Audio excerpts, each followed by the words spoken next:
Fry. Hello and welcome to this awesome Electronic Cafe Celebrates episode where Mark and I are looking at not just one of our favourite bands of the 80s, the incredible ABC, but their third album, How to Be a Zillionaire. It was undoubtedly the most radical. Out went founding member Stephen Singleton, who's had those wailing saxophones that made Lexicon of Love such a classic album as a vital component of that sound. In came Fiona Russell-Powell, a journalist for The Face, and Lee Barry, club kid known as Eden, plus David Yarito, a diminutive, shaven-headed American with comically large glasses, he said.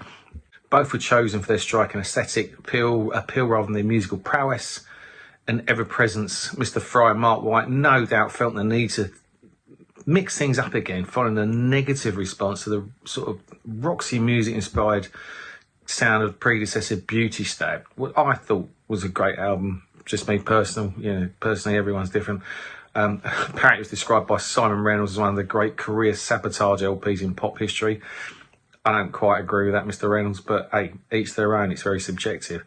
As Andy said, following the lush sophistication of the Lexicon of Love album in 1982 and a rockier Beauty Stab in 1983, How to Be a Zillionaire was another bold reinvention, which sees ABC move to high-gloss synth-pop, albeit with a wink and a pop-art concept, an ultra-polished, heavily synthesized sound full of sequencers, drum machines and digital sparkle, and a pivot away from ABC's earlier orchestral pop.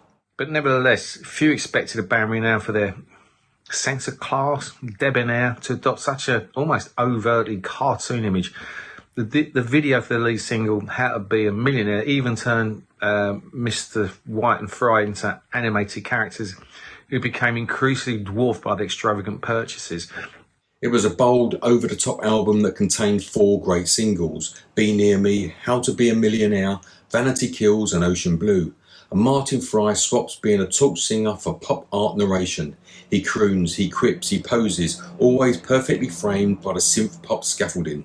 Fry's attempt to bridge the gap kind of between, Sly and the Family Stone and the Archies with a kind of weird cartoon didn't exactly have the desired effect in the UK. Reviews at the time were mixed and dismissed the album as style over substance. But seriously, how can any album with a bunch of songs this good be dismissed? Be Near Me or Ocean Blue could quite easily be songs taken from the epic Lexicon of Love album if you didn't know any better. The album peaked at number 28 in the autumn of 85, yet weirdly, across the pond, the audiences were far more receptive. Be Near Me, what a song, perhaps the closest the album gets to that sublime new romantic pop of their first album, topped the Billboard dance chart and peaked at number 9 on the US Hot 100. I think the record could have sold more had Fry not been forced to cut short all promotional duties. Unfortunately, he was diagnosed with Hodgkin's lymphoma. I actually remember it very well. I used to work in a clothes shop and he came in one day and he lost all his weight, his hair, his eyebrows, and he was a lovely guy then, still is. I was incredibly upset when he left the store. Thank God he obviously made a full recovery. And obviously he was still in the midst of his recovery, and ABC returned to the more traditional territory on 87's Alphabet City, another, for me, a great album. Really captured the moment of that time. By which point the departure of Eden Yarito reduced the ever-changing outfit back to the duo. The garish album cover may have slightly dated the whole concept on a visual level. Yet, sonically, much as Zillionaire, I think in part sounds really ahead of its time. It's one of those crazy concept albums that doesn't sink under the weight of its own importance. It's a fun listen, which, 40 years on, still has the power to surprise. And furthermore, it managed to make its point while still clocking in well under 40 minutes. I'd say on this occasion, I'm going to admit, the US record buying public got it totally right. And the UK, for a change, got it very wrong. Was it a misunderstood pop experiment or generally ahead of its time? A fearless reinvention and a synth-pop statement? Tell us what you think. Go and celebrate ABC's How to Be a Zillionaire. If you've heard it before, I know you've loved it. If you haven't, check it out. It's quite the surprise. All my dreams came true last night. All my hopes and fears. All my dreams came true once more. In tears, in tears.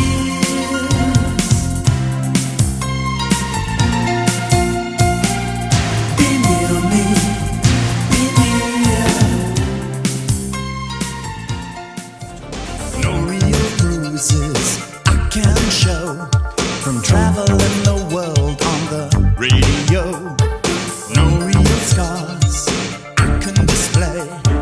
Burning up tomorrow into yesterday. No fear of the world.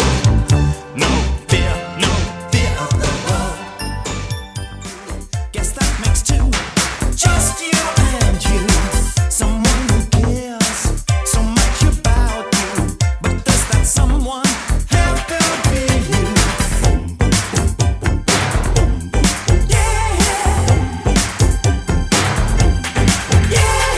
Vanity kills. It don't pay bills. Vanity kills. You love you. Every street's a fashion catwalk. Everyone's dead bone there. Let me take you to Piccadilly. I guess it leads somewhere. Tower over centuries, tower over London. Tower up, but frankly I'm amazed. Maybe these luxuries can only compensate for all the girls you would get, like the hands of fate. Tell me how to be a millionaire. I should confess that the feeling it's mutual. It's not between the devil and the deep blue sea.